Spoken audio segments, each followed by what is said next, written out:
moving along quite nicely. And getting your vaccine is still the best tool we have that will lead us to return to the things we all enjoy doing. And for more information around that, please visit hamilton.ca/vaccine booking to book your vaccine appointment. Yes, and do want to express my gratitude to the entire public health team that has been working so hard to bring the vaccines to you, set up the vaccine locations, work through all the issues in terms of where vaccine uptake is going well and where it's not. All the administrators that have helped us work through that, we owe them all a great debt of gratitude for the enormously terrific job they've done doing that. And everyone on the front lines in the vaccine clinics continue to do a fantastic job of making people feel comfortable and administering this vaccine in a quick and efficient way. So I encourage you all to continue. If you haven't yet received your vaccine, all the walk-in centers are open at our major vaccine locations. So I encourage you all, get the vaccine. The more of you that get vaccinated, the sooner we can get back to a better sense of normalcy. So speaking of normalcy, things have opened up some, and I'm going to turn it over to our Emergency Operations Director, Paul Johnson, to kind of outline where we're at now and where we're going on Friday. Paul? Thanks very much, Mr. Mayor. And very clearly, when Friday hits at 12:01 on Friday, more things are open, including many more indoor activities, and there will be greater number of people that are allowed to enjoy those activities, be they indoor or outdoor. And that is good news. But as the mayor says, it's an important reminder that we are still in the midst of this pandemic. We have not reached levels that anyone is satisfied with in terms of our overall vaccine program. But the fact of the matter is we are far enough along that the ability to enjoy more programs and services in our community and more activities is there. And it's now up to each and every one of us to both take that step and get vaccinated, first and foremost, best protection we can have, and then continue to follow public health guidelines where they're outlined, and also to take our own risk analysis of the things that we're doing. Generally speaking, there are a whole bunch of things that change on Friday morning, but some of the big ones, of course, are most of the indoor activities that people have wanted to enjoy for some time are allowed to reopen. This includes everything from theaters and cinemas through to indoor dining, gymnasiums, and indoor sporting activities. And so just important that people check out what the restrictions are. In some cases, it's just a matter of people having restrictions in terms of capacities. It may be 50%, it may be something else, depending on what the activity is. And then there will likely be some other additional precautions, particularly on the indoor activities, while we enter into step 3. But in terms of our own social gatherings, up to 100 people outside and 25 people indoors. And so that allows for much larger gatherings of our social networks, both from an indoor and outdoor perspective. And again, this is great news. This allows us to take advantage of seeing each other and connecting. But again, do that safely. And each group is going to have to look at the risks associated with who you're getting together with and make sure that you take precautions accordingly. From a recreation and sport capacity, as I mentioned, gyms are able to be open, as well as indoor recreation facilities. Most will have a maximum capacity of that 50%. The outdoor is increased to about 75%. And in the case of some large outdoor venues, it can be up to 15,000 people that are involved from a spectator perspective. And spectators are allowed indoors and outdoors. It is a capacity number now, and people will be asked to hold to that capacity. But again, a chance to go and see people involved in those sporting activities and participate them as well. So we expect that lots of leagues and lots of organizations and lots of businesses that provide recreational and sport opportunity will be getting geared up this week and opening as soon as Friday just after midnight. In terms of some other activities in the community, things like museums, things like concert venues, and as I mentioned, cinemas and theaters are also all able to either open for the first time or open with more capacity. And again, this is good news as we work our way through the summer and into the fall. Some of the activities that we associate with the summer and early fall may be back to some level of normality because the numbers of people, again, particularly in the outdoor situations, are very large. And that allows us to see some of these events go forward, which last summer just weren't very viable. few additional things to note: face coverings in indoor public settings and physical distancing requirements remain in place throughout step 3. And I know as people receive their news from various parts of the world, it's important to recognize what's happening in our jurisdiction, both our country and our province. And at this stage, those face coverings in indoor public settings and the physical distancing pieces remain. Face coverings will be continued in certain outdoor public settings. That's why it's important to follow all the good signage and maybe call ahead or look online before you go and do some of those activities. And businesses will need to check and make sure that they're clear on what their requirements are in step 3. As for all of the reopening that's happened to date, it does matter what you're doing in terms of what the reactions are and what the responsibilities are. And, you know, we only need to look down the road just a little bit to Waterloo Region and the Kitchener-Waterloo and Cambridge area, who only today are moving into step 2. And that's the result of the fact that they had some large outbreaks and large case counts related to the Delta variant. And I say that as a reminder of the need for us to be vigilant in terms of stopping the spread of this disease, and recognize that still a healthy portion of our population is both partially vaccinated or unvaccinated. So it's important for us to be aware that the virus remains with us. It has not disappeared. It is not over, but it is important to note that the work we've done to get vaccinated as a community is setting ourselves up for success. In terms of the municipal side of things, we are taking on, of course, many more applications now through our special event advisory team process. So people who need to submit those applications for events because they're involving city services or on city property, do that. We will try and turn around the small events as fast as we can, and the larger events we'll put our mind to as well. We will be looking at opening up our recreation facilities. They will not be open for Friday at 12:01. We're really targeting for most of our indoor activities. These would be recreation centers, senior centers, and our indoor pools to be open for July the 26th. That gives us the time to do all the necessary inspections on the building, and it also allows us to make sure that our staff are brought back and fully trained. There's a lot of training that goes on, and with a number of facilities, we'd rather do that all at once than open all the facilities at the same time, rather than bleeding it out over a number of weeks. So really circle July the 26th on the calendar. Lots more indoor activities at local recreation centers, and beginning this week, later this week and into next week, we'll be making those plans more readily available for folks if you want to book some things in. And this is going to be everything from some of our indoor recreation activities and services to looking forward to having swim lessons again in August start up, many more opportunities for lane swim, those types of programs that people have been waiting for a while for us to get back to some level of normal. We do have some restrictions on the number of people, so we'll have to manage that a little bit. But again, in a couple weeks' time, we'll be back in business from an indoor recreation perspective at the City of Hamilton, and that's very exciting. We'll also be expanding the ability for people to come and do business at municipal service centers and at City Hall without an appointment, and opening that up to just general walk-in business. And we'll, as the week goes on, provide some of that information to the community so we can shift again to some of that more normal course of business. But with all these things at the city, we've redeployed a lot of people to support the vaccine program. We need to make sure that if those folks are coming back to do other jobs, that doesn't negatively impact our vaccine program. And then the second piece is we just have an awful lot of facilities that need to be inspected. We need to obviously run the HVAC systems fully for a little bit of time and get them all functioning effectively so that everybody can be safe when they enter our facilities. So another couple of weeks of work and we'll be back in good shape as well. And with that, I'll turn things over to Michelle. Thanks, Paul. So continuing on with the good news, overall COVID-19 case activity is maintaining at current low levels in the city, which is great news for all of us. As of today, there are 21,397 cases in Hamilton, which is a net change of 6 cases from yesterday. Local activity levels continue to mirror those that we saw earlier in October 2020, and those activity levels continue to be low among all of our age groups, which is positive news. The average number of new hospitalizations and the average number of deaths occurring per day are both steady and both low.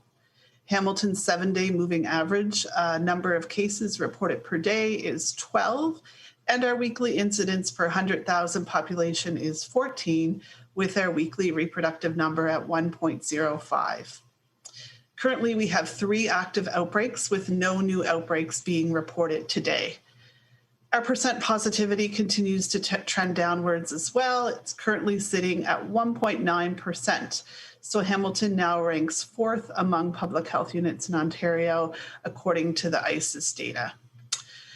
On the vaccine side of things, as mentioned by the Mayor, we have administered 639,574 vaccines locally in total. And so we've passed some very encouraging milestones in our vaccine program, with an estimated 75.1% of Hamiltonians 18 and over, and 61.3% of youth 12 to 17 years of age receiving a vaccine to date. In addition, nearly 53% of adults and nearly 20% of youth have received their second dose to date. Case data from Public Health Ontario continues to show the effectiveness of COVID-19 vaccines. Of our nearly 17,000 cases reported in Hamilton since December 2020, only 0.3% of those were in fully vaccinated individuals, and 4.1% were in partially vaccinated individuals. That means over 95% of our COVID-19 cases since December occurred in community members who were unvaccinated. I know Mr. Mayor and Paul mentioned entering step 3 later this week, and I do want to emphasize that we are really at a pivotal moment in our community's vaccine program and our collective fight with respect to COVID-19. The Delta variant continues to be a dark cloud on our horizon, and communities in Ontario are experiencing severe impacts as a result of this more contagious variant. Waterloo Region, as mentioned, had an increased number of cases and outbreaks, and led their community really to being held back into entering stage 2 until today. And that's really a lesson to all of us that we do need to continue to be vigilant. The best way for Hamiltonians to protect themselves and their loved ones from the Delta variant and to help us to stay on course to enter step 4 of the reopening is for those of us who have yet to receive a vaccine to receive a vaccine as soon as possible. And for those of us who have not booked their accelerated second dose yet, should immediately move your appointment forward. At this point in time, everyone is eligible to receive that second dose of mRNA vaccine at 28-day interval after your first dose. And so if your appointment is later on in the summer or into the fall, we would recommend that you rebook that vaccine appointment and get your second dose sooner. The province has made it clear that Ontario will remain in step 3 of the roadmap for at least 21 days and until 80% of the eligible population aged 12 and over has received a dose of COVID-19 vaccine. And 75% must have received their second shot, with no public health unit having less than 70% of their population fully vaccinated. So by continuing to follow public health measures and community members completing their vaccine series, we can do this as a community, and we can all get back to those we love, doing the things we love doing. Access to COVID-19 vaccines is getting more convenient as well. Last week, we, along with our healthcare partners in Hamilton, were pleased to begin offering walk-ins for those 12 years of age and older looking for a first dose vaccine. So at this point, walk-ins for first doses are available at all large-scale vaccination clinics, the employer-led ArcelorMittal Dofasco vaccine clinic, and at any of the Hamilton Public Health Services mobile pop-up clinics. Vaccine supply continues to be readily available, and we thank our provincial and federal government partners for their work in securing and distributing vaccine to our community. Locally, we will have enough vaccine to complete the vaccine series for 75% of our community members 12 years and over by the week of July 26th. All available vaccine clinics and operating hours are available on the website at hamilton.ca/getyourvaccine. This page is updated regularly with the most updated clinic locations and information. Again, we encourage all community members to get their accelerated second dose appointments through the provincial tool available on the webpage, or you can call the provincial call center at 1-888-999-6488, or you can walk into one of our pop-up clinics because they are offering walk-in for second doses. All members of the community aged 12 and up who would like a first dose of the COVID-19 vaccine are encouraged to walk into any of our large-scale or pop-up clinics and get that first dose as soon as possible. And that's all I have for you today. Thanks, Michelle. Thank you, Paul. And that's quite a lot, actually.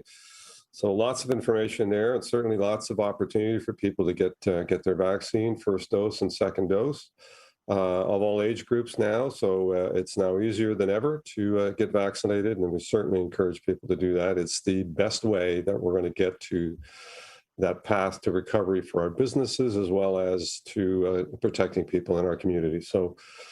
And get accurate information. Go to reliable sources in terms of getting informed around what the vaccine means and how it can help protect you and your family. Reopening businesses obviously remains a top priority as well. It always has been when it's safe to do so. So if you can, now that things are starting to open up, support your local businesses, your restaurants, the patios. Go to the bookstores or head out to the park or your favorite, clothing retailer. All of those are available to a greater degree now. Do it safely. Do continue to protect yourselves, but there is every reason to be somewhat cautious in terms of the Delta variant out there. But it is an indicator that our vaccine is working, that we are opening up more and more as time goes by. So wherever possible, shop local and support your Hamilton businesses. And now we're going to turn it over to Jasmine to lead us through some media questions. Jasmine? Great. Thank you, Mr. Mayor. We have 5 media joining us today. As usual, we'll start with one question and one follow-up for everybody. Our first question will be to Nicole Martin from CHCH. Nicole, you can go ahead. Good afternoon, everyone. I'm just focusing today on St. Joseph's Villa and the outbreak there. So I think my questions are for you, Michelle. St. Joseph's Villa says on its website now that it's experiencing a facility-wide outbreak. Have cases increased again? Are they tied to a variant? And how did the outbreak begin? Thanks, Nicole. So yes, the outbreak at St. Joe's Villa, which originally was declared in the hair salon, is now confirmed as a facility outbreak. The original cases were among staff members at the hair salon, but now at this point in time, there are additional cases. Public Health Services, we continue to investigate this particular outbreak, so I don't have confirmation for you with respect to how many new cases are confirmed. That would be updated on our website tomorrow as per usual process. So we'll have the updated numbers from today there tomorrow. With respect to, your second question about a variant. So at this point in time, we don't have information with respect to what particular variant might be in play at this particular outbreak. Public Health Ontario is actually, that's who we get our information about our cases from. So they will assess the lab results from the PCR tests at this facility. It could take upwards of 2 weeks to get that confirmation. We do know that the Delta variant, of course, is the primary variant that's circulating right now, but we don't have information about this specific facility. Thank you so much. There was also a report that it was an unvaccinated hairdresser that may have originally brought the virus into the home. I'm wondering if that's true. And also just knowing that most residents are vaccinated within long-term care homes all across the city, how is it that the virus is still spreading within St. Joseph's Villa in specific? Thanks, Nicole. Okay, with respect to an individual staff person, we're not going to share information with respect to an individual and what their vaccine status is. I can tell you that within a congregate setting like this or anywhere, as we talked about before, it's very important that everyone have 2 doses of vaccine and a completed vaccine series as soon as possible. It's also possible that even with that completed vaccine series, although the vaccine is highly effective at reducing, severe illness, hospitalization, and death, particularly in these kinds of settings where we've had such tragic outcomes earlier this year, it really doesn't remove all risks of acquiring COVID-19 infection. We still might see COVID-19 infections among fully vaccinated individuals. This is something called breakthrough infection, and this is not just with the COVID-19 vaccine. This is with any vaccine that this is possible. It can happen, which is one of the reasons why we really want to see an overall high uptake and coverage of vaccines so we can get to a place where we're not having circulating virus within the community. Again, though, with someone who is fully vaccinated, the risk of COVID-19 becoming serious or of someone dying, of course, is significantly higher in someone that's not vaccinated as opposed to someone that is. And so we really encourage, again, the 2 doses of COVID-19 vaccine. Great, thank you, Michelle. Our next question will be to Bobby from CBC Hamilton. Bobby, you can go ahead. Thank you very much. I hope everyone had a good weekend. My first question, I guess, is for Michelle. And my question is, when we're looking at the vaccination map, using that ISIS data, we're seeing a lot of those East End neighborhoods have lower vaccination rates. What exactly are we doing to try to change that? Because if 95% of our cases are in relation to people without vaccines, it might pose for a real issue for those just in one particular part of that city. Thanks, Bobby. Yes, and we've known this for some time and continue to work on this, that again, back to the piece around the Delta variant. Delta variant certainly does get a foothold within those communities where we do have a less than optimal vaccine uptake. We continue to see FSAs with lower vaccine coverage within the city. The increase in vaccine coverage and across the city overall, of course, is encouraging, but as you noted, we do have concerns with respect to some of our communities, and this remains a priority for us.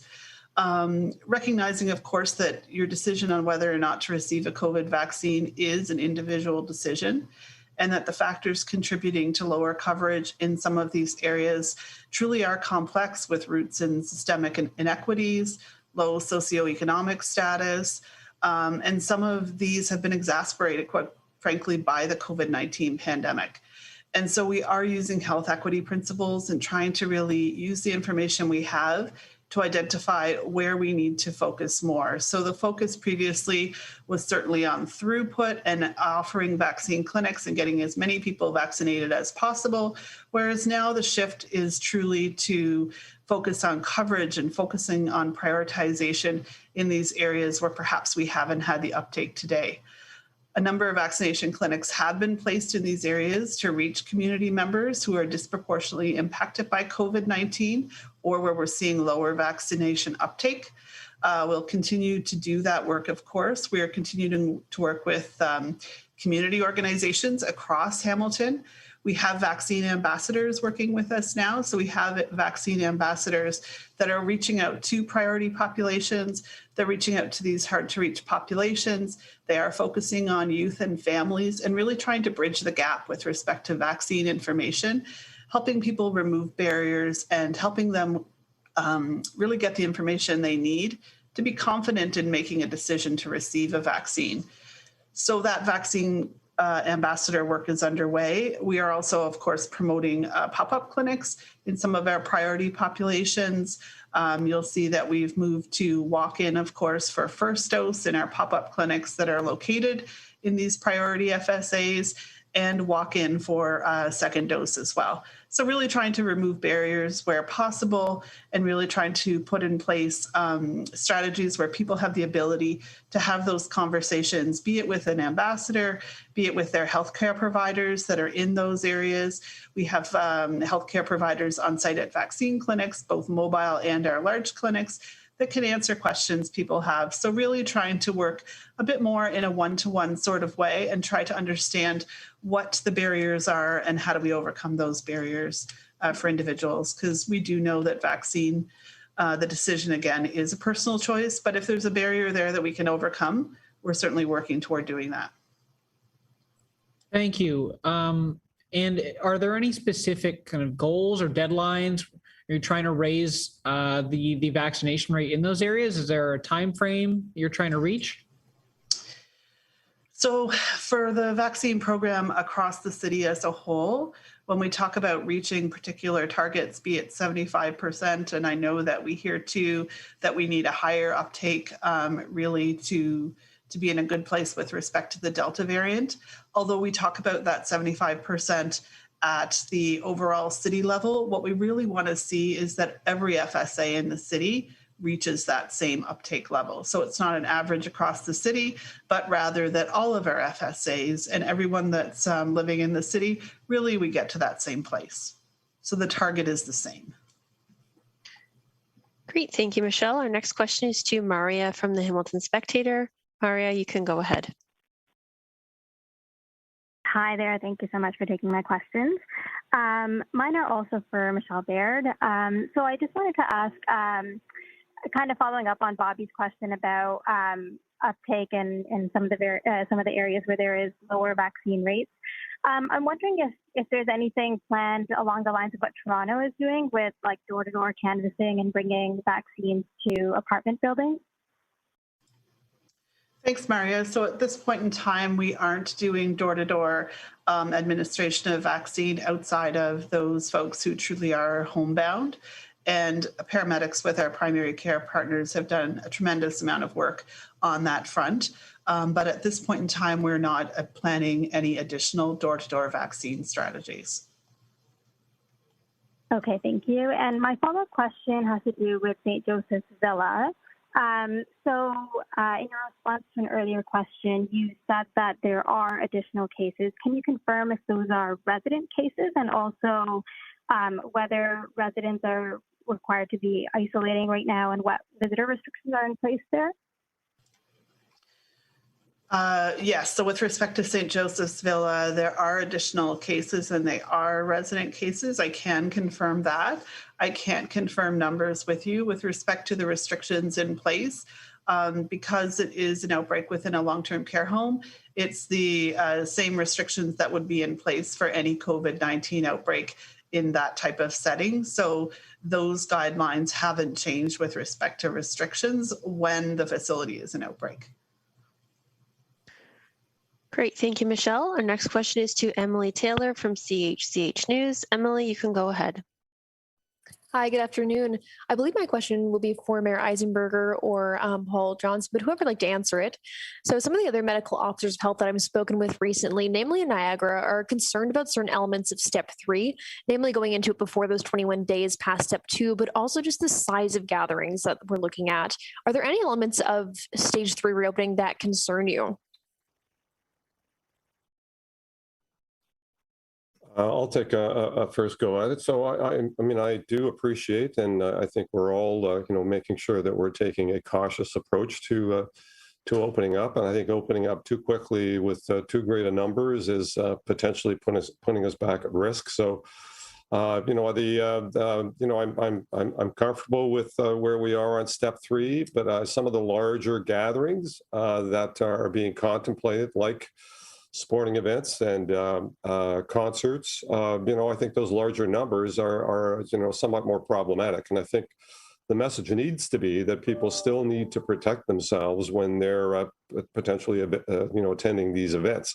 So some physical distancing and masking will still be issues that people need to keep in mind and practice when we're participating in all of these kinds of events, because there's still an opportunity to spread the virus. And, no one will know, those that are vaccinated and those that are unvaccinated. And so continuing to protect oneself, I think, is still going to be a very important part of any of the events that are coming forward in the near future.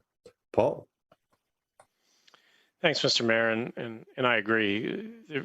What we need to balance off is that I think people are feeling this reduction in the they call them all public health restrictions because this is about public health, and people translate that to, well, I don't have to wash my hands anymore, I don't have to keep my distance, I don't have to wear a mask, and then as I mentioned in my comments, they hear this in other jurisdictions as well and assume that this is all happening, and that's not the case. So can we, with the proper measures put in place, safely return to indoor dining, having gymnasiums available, doing some of the indoor activities, even having larger gatherings, particularly outside? The answer is yes. But people need to realize there will be, in certain cases, and the mayor talked about it, where we have large numbers of people around. If you cannot maintain that 2 meters of separation, you'll be asked to wear a mask unless you're sitting with somebody that's in your household. So what we really can't do is have this, quite frankly, this nonsense about, I got to get rid of my mask. The single worst thing that's ever happened to me in my life is that I was asked to wear a mask during this pandemic. And, I think that we need to follow those rules. That's the way that we can keep things safe. And then it's the other things. Don't push the boundaries. what can happen indoors and what can happen in those restaurants or in those other venues. Allow it to be what it is. Don't push it further. And so all of the milling about, and yes, we can have more people gathered at a table, but those tables need to be separated. So this isn't an opportunity to just, social butterfly between a bunch of tables if you happen to know people. Those are the ways that this thing can get away from us. And I think if we do the things well, there's a very good chance. But look, at some point, more risk was going to be introduced. Otherwise, we're simply going to be closed indoor gatherings for, I don't know, it could be forever if this virus doesn't, disappear entirely, or we don't get to that 95% or whatever the target might be. So I think if people really do, and that's what I encourage people to do, understand the rules when you're going to do some of these things and follow them, please. And, enough with the, well, I don't want to do this anymore. The good news is we're going to be able to do more things. The bad news is if we then say, well, I also don't want to follow any of the precautions to do those things, I think we could be potentially seeing some outbreaks. So I hate to be doom and gloom about it, because I don't think this is a moment where we have to be overly negative about the situation. But I have watched people believe that once certain things start to disappear, it means everything disappears. And that's not the case. If you look at what's still required in a number of the settings, whether it be restrictions on numbers, whether it be the continued use of masks and physical distancing, those things are in place so we can have more people congregating in different environments, but we can do it safely. And those will be the key points for people to bring forward with them as they start to do more of these activities. Thank you. Just as a follow-up, how is the city helping businesses prepare and looking at enforcement of these rules? So the city's had a tremendous partnership with the Hamilton Chamber of Commerce right from the very beginning stages of the pandemic, and that will continue. So I know that Public Health Services has a Chamber of Commerce sitting with them at their infection prevention and control tables. And so I know the Chamber will continue to provide the best information it can to businesses.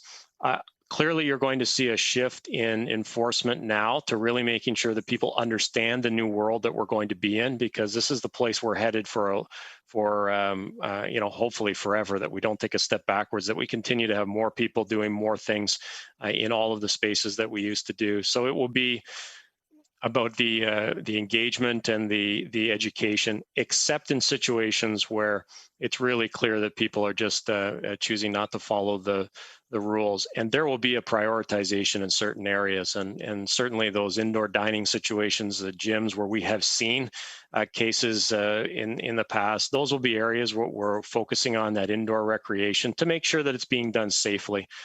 But I think you'll see a lot more of that education as the general public and businesses themselves welcome more and more people into their services.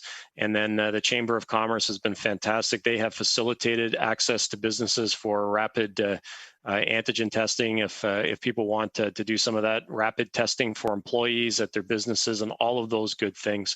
So I couldn't be prouder of the work that we've put in place throughout it. And whether it was the Mayor's Task Force on Economic Recovery and the bringing of businesses, whether they be for-profit or not-profit, to the table early, whether public health work and making sure that business leaders were part of the infection prevention and control conversations. And why that was important is sometimes public health can say, this is what we want to see in place. And it makes great sense from a public health perspective. And the businesses might say, there's no way we can operate if you do that. So the question has always been, how can we protect people, but make sure we have the right things in place? And it's just been a good partnership throughout. So those supports won't disappear.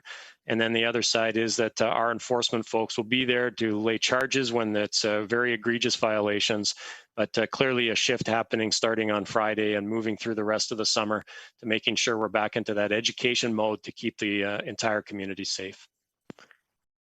Great, thank you, Paul. We'll go next to Joanna from the Hamilton Spectator. Joanna, you can go ahead. Hi, thanks so much for the question. My question's for Michelle. Are you confident that Hamilton can reach these provincial vaccine targets, as our numbers seem to be really plateauing, especially among first doses? And what exactly are you doing to get there other than these walk-ins now? Thanks, Joanna. Yes, I am confident that as a community, we can get to those targets that we're working toward. And Hamilton, like other communities in the province, we're all sort of plateauing with respect to first doses. And that's not surprising either, that we knew that, you know, that first group out of the gate, certainly there was lots of desire, and at points, at the beginning, we certainly had more desire for vaccine than supply allowed for, and now we're in a very different place, of course. There is more work to be done, I would suggest, with respect to getting that next group of people vaccinated, be it first dose or second dose of vaccine. With respect to the walk-ins, that's absolutely one strategy. We're also seeing vaccine move out into the community a bit more, where primary care and pharmacies across the city really playing a bigger role. So for individuals who do have questions, who aren't quite sure yet whether it is the right decision for them, really encouraging people to have those conversations with healthcare providers, be it at their primary care practice, at a pharmacy, or elsewhere. We're offering some opportunities for people to connect with the ambassadors, as noted previously. So these ambassadors truly reflect our community in Hamilton. And so they are at locations, they're at clinics, they're also at community drop-ins, things like that, where they are having one-to-one conversations with people and really helping them. And that kind of work will continue as we move into July and through August. You're absolutely right, Joanna, that additional strategies are needed. And so it's really these very targeted strategies specific to communities and specific in some cases to workplaces. We're really trying to get that needle to go just a little bit further. Thanks so much. My next question is also for you, Michelle. Do you know why Hamilton is lagging behind the province in terms of our vaccination rates? I mean, we're a good 4% behind, 4 to 5% behind. Can you talk about why that is and what you're doing to fix that? Thanks. So that one is a difficult one for sure. I would say at the outset, it's really difficult to compare area to area. At the outset, as you know, there were certain areas in the province where really identified as hotspots, and significant vaccine supply was dedicated to those areas, rightfully so, because we were trying to get some significant outbreaks in hand. We're now at a place, of course, where we all have lots of access to vaccine, which is great, but you'll see that some of those communities still are out a little bit ahead of us. If you look age group to age group or earlier on, for example, we did tremendous work getting our healthcare workers and similar professions really vaccinated well in order to protect our healthcare system. And perhaps others didn't take that same strategy. So again, it's just hard to compare community to community versus we're all at this point working toward the same targets of trying to get an overall high community uptake, and we're working toward that as are others. Great, thank you, Michelle. So we have a bit more time today, so we'll go through for one more question each. We'll go back to start with Nicole Martin. Nicole, if you'd like another question, you can go ahead. Thank you so much. I just want to go back to St. Joseph's Villa again for a second. I know, Michelle, you're saying you're not going to confirm if someone was vaccinated or unvaccinated, but isn't this an opportunity where we could try and motivate some people to get the shot, seeing that it can spread within the home? Thanks, Nicole. Absolutely. So this is a very good example of how I think, back to Paul's discussion earlier, that people feel like things are opening up and we're good to go with everything. This is a prime example for us of where the vaccine is still, the virus is still active within our community. And we do all need to be vigilant and maintain those public health measures. And in addition, really reinforcing the importance of vaccination and how effective vaccination truly has been in long-term care homes and congregate settings like that over the past couple of months. We're truly in a different place than we were earlier this year. And so In this particular case, of course, we don't have information on individual staff members or even overall vaccine uptake within long-term care homes. That really is both from a privacy perspective at the individual level, not something we can share. And at the facility-wide level, we no longer keep accurate information about that at public health. It's really at the facility that has that information. But certainly, yes, this is a great example to remind people the importance of vaccination and how vulnerable populations are living in these congregate settings, and seniors in particular, and that really the onus is on all of us to do our part to get a vaccine and really protect ourselves and protect our community. Thank you, Michelle. We'll go back to Bobby from CBC Hamilton. If you'd like another question, Bobby, you can go ahead. Thank you. I'd also like to ask about St. Joe's Villa. I mean, we were just told a stat about the number of people who haven't been vaccinated, the number of people who have been infected and didn't have a vaccine. So I'm just wondering, how do we not have these stats now? And aren't these important stats to have? Aren't these important stats to share for the public to know? Yes, thanks, Bobby. And they absolutely are important. So I will explain, I guess, a little bit better. So on an individual case basis, when we collect case information about a COVID-19 case, at this point in time, we do collect vaccine status as part of that case follow-up. And Public Health Ontario looks at all of that data in a holistic way, if you will, so that we get information as a whole in the province with respect to what our cases look like, really from a place of vaccine efficacy. Is the vaccine working? And it absolutely is working. Understanding, of course, that we're still going to see no vaccine is perfect, so we still will see some of those breakthrough cases. With respect to uptake within long-term care, I think that I perhaps talked about the two of them together.